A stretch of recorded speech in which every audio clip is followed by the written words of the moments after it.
apa khabar semua? So, meet me again in this channel. So, I'm Alexis Wanisa. So, apa khabar anda semua? Ini kita nak buat satu kuih tradisional. Satu kuih muih yang very familiar yang boleh didapat di pasar-pasar malam. Di mana-mana tempat, di seluruh Malaysia memang ada kuih. Yang seakan-akan saya buat kuih talam berlauk. Tetapi ini dia dengan menggunakan mold, dengan menggunakan acuan yang diberi nama sebagai kuih cara berlauk. So, kuih cara berlauk ni dia ada macam-macam jenis kuih cara, tetapi yang ini adalah my version. Sebab hari ni saya menggunakan daging ayam. Sebab sewaktu saya buat kuih talam berlauk tu, saya dah menggunakan daging. Jadi kita malas nak buat versi yang sama. Sebenarnya boleh juga tak makan ayam, boleh gantikan dengan daging. Kalau bagi yang non-Muslim nak buat menggunakan pork pun boleh juga. Okey. Jadi kepada penggemar-penggemar kuih cara berlauk ni, I hope hari ini saya buatkan kuih untuk anda semua. Mungkin yang tak tahu nak buat, boleh ikut resepi saya. Jadi apa kata kalau kita tengok bagaimana saya menyediakan kuih cara berlauk ni dengan I punya version, dengan resepi yang very mudah, very simple nak buat dan sedap. Okay, so let's check it out the recipe how to make it my version kuih cara berlauk. Okay.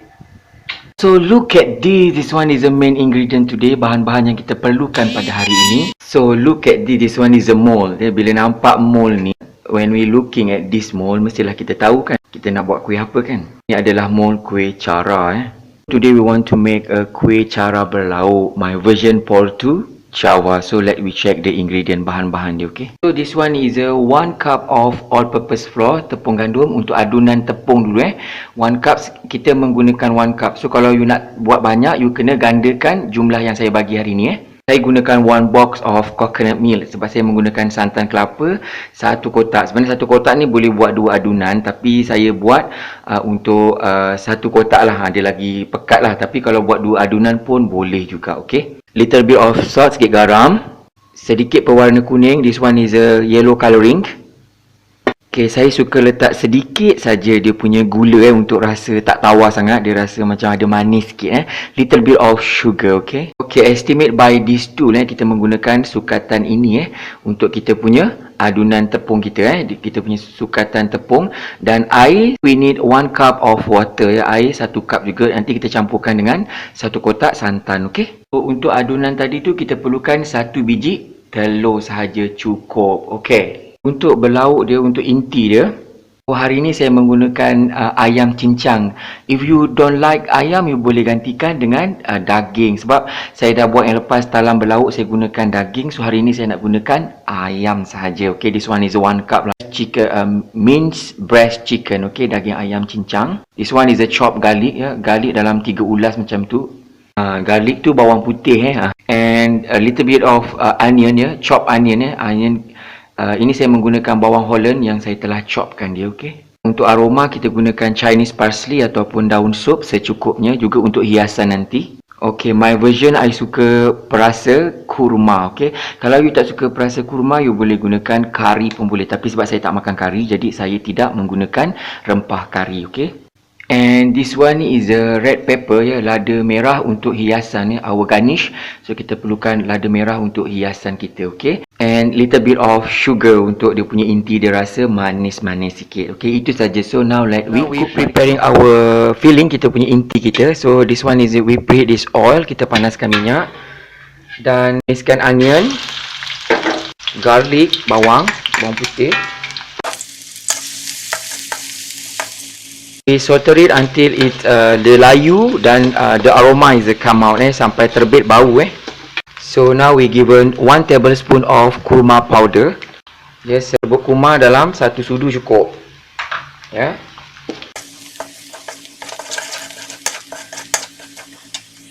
In our meat, kita masukkan daging kita. And saute. Okay, kita adukkan merata. Okay.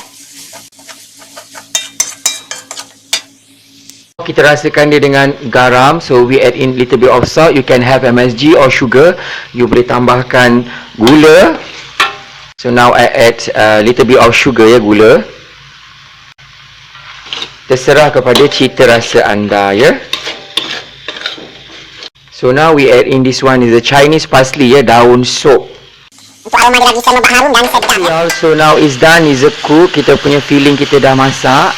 Ya, inti kita dah masak. So now switch off the stove and let it cool. Biarkan dia sejuk dulu. Also now we given coconut milk. Ya, untuk adunan tepung kita perlukan santan. Ya, masukkan santan dulu. Dan kita masukkan telur, egg. Kita pukulkan dia. Kita whisk dia, okay? Kita pukulkan dia sebati macam ni. Okey. Dan kita letakkan 1 cup of water, ya, air 1 cup. Dan kita kacaukan merata, okey. So now we given a colouring food. This one is a yellow colour. Ya, warna kuning. So now add little bit of salt, sikit garam. And sikit saja tu dia punya gula, sebab nak ada rasa manis sikit, Jangan manis sangat, nanti kan melekat pula gula dia, Now lastly we given our flour, tepung gandum kita, Kita masukkan. So whiskkan lagi, kita adukkan merata, Kita aduk-adukkan dia. Ya, kita kacaukan sebati, sampai dia menjadi adunan macam kita buat lempeng tu kan. Okey. Also macam buat kuih talam juga. So kalau nak smooth, kita blendkan dia je. Saya blendkan. Now we blend it together. Kita kisarkan dia halus, Okay, also now done, we blend it. So look at this. Nampak ni adunan kita dah smooth, licin, To toast, kita akan panggangkan dia, okey. Untuk memudahkan kerja, kita gunakan masukkan dalam botol, kita tapiskan dia ni. Ya.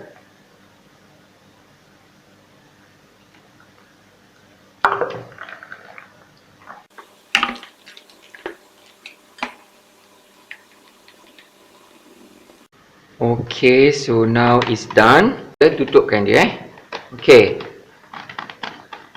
So now ready. So sekarang kita macam kita buat takoyaki pula kan. Okay, so look at this. Kita ada 2 mold dan kedua-dua mold ni kita panaskan dia. Preheat this mold sebelum kita cetakkan kuih kita. Okay, cetakkan dia. Kita masukkan macam ni. Tapi kita kena kasih oleskan dengan minyak dulu, Kalau tak nanti dia melekat,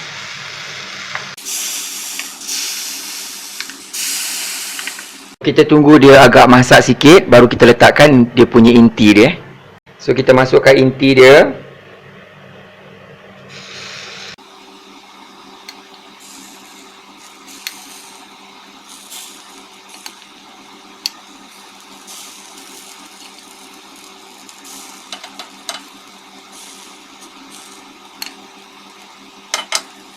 So kita letakkan sedikit, dia garnishkan dia untuk cantikkan dia, kita letakkan daun sup sikit, Bagi dia cantik warna hijau. Kalau tak ada daun sup, dia boleh gunakan daun bawang pun boleh, Warna merah-merah sikit lah, untuk dia ada colouring lah, nampak colour-colour sikit,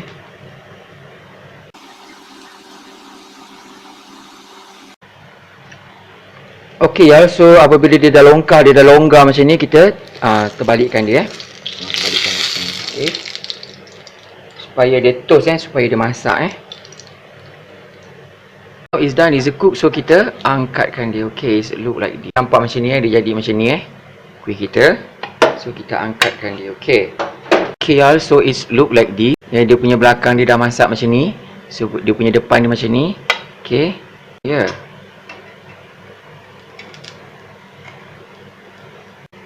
Ya.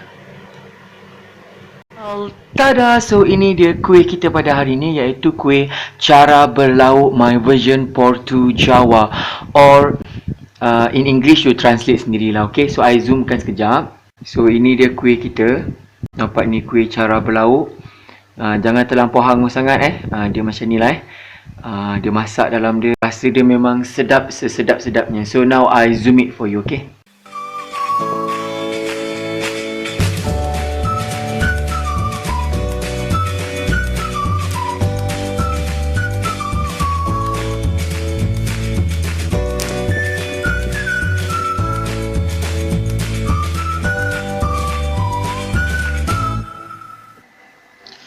Bless Allah this food to my use and ask to this service and keep me ever mindful of the needs of others. In Jesus' name, Amen. For this and all I am about to receive, make me truly grateful, Lord. Through Christ, I pray.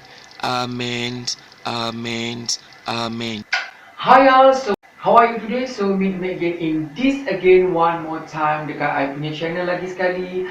So hari ni kita buat lagi satu kuih yang I thought very classic, very traditional ya, satu kuih zaman-zaman dulu, iaitu dinamakan sebagai kuih cara belau. Ni apa ni? Penampakan dia.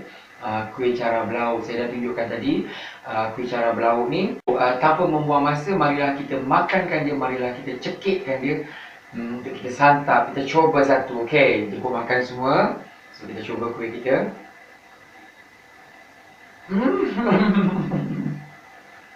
Wow.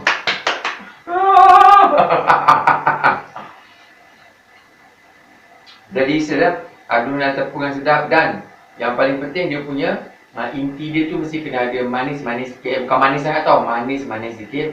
Dan jangan lokek letak inti, kena banyak sikit macam ni. Bila kita masuk, kita rasa dia punya lauk dia, kita rasa dengan tepung dia.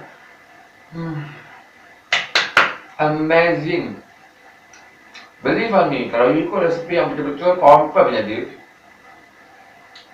Dan sedap.